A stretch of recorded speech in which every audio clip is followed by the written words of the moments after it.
The third and final week of the Tour de France kicks off with a flat stage around Nîmes with its breathtaking Roman architecture. A straightforward enough outing on paper and in theory a final chance for the sprinters before Paris.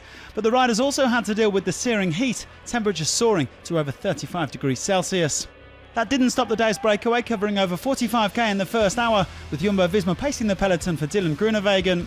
5 men in the lead, including the familiar face of Stefan Rossetto. The Frenchman joined by his compatriots Alexis Goujon and Paul Orselin, plus Lukas Wisniewski and 39-year-old Lars Bak, the oldest rider in the race. All of them over 2 hours adrift of the race leader, Julian Alaphilippe. Well, the peloton keeping the gap steady at under 2 minutes.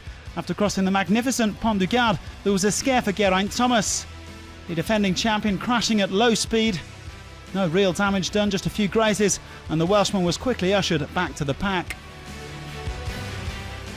Lars Bak rolling through for maximum points at the intermediate sprint, which wasn't contested by the break.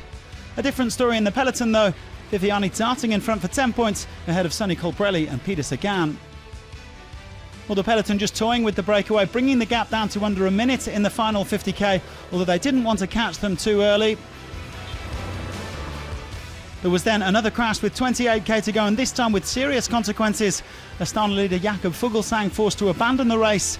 He'd already crashed on stage 1, starting the day 9th overall, but over 5 minutes off the pace. The breakaway didn't give up without a fight, and they were eventually caught with just 2.4 kilometres remaining. The sprinters looking to elbow out some room on the run back into Nîmes. And the usual suspects, Viviani, Sagan, Groenewegen and Ewan, all hoping to conquer a second stage win. Caleb Ewan opens up. He gets balked by Richesi. Viviani versus Ewan. It's Caleb. He collects his second. Well, the Australian taking his second stage win of the race and his second following a rest day after getting to the line ahead of Viviani, Groenewegen, Sagan and Nicolo Bonifacio. Alexander Kristoff, the last winner in Nîmes, could only manage 9th, while Roman Kreuziger and Nairo Quintana both lost a minute, damaging their hopes of a top 10 finish overall. To be honest, I felt so bad today during the day.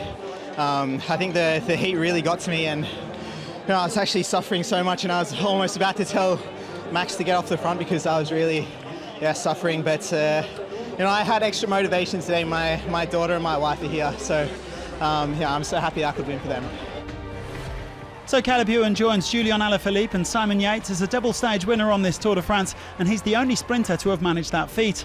Lotto Soudal rewarded for their hard work throughout the day, although the pocket rocket had to go it alone in the final kilometre. He went sprinting from distance to take a superb win, his 8th of the season. He can now start dreaming of a hat-trick on the Champs-Élysées on Sunday.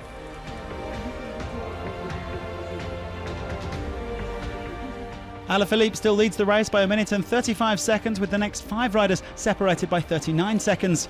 Fuglsang's withdrawal sees Richie Porte move up into the top 10.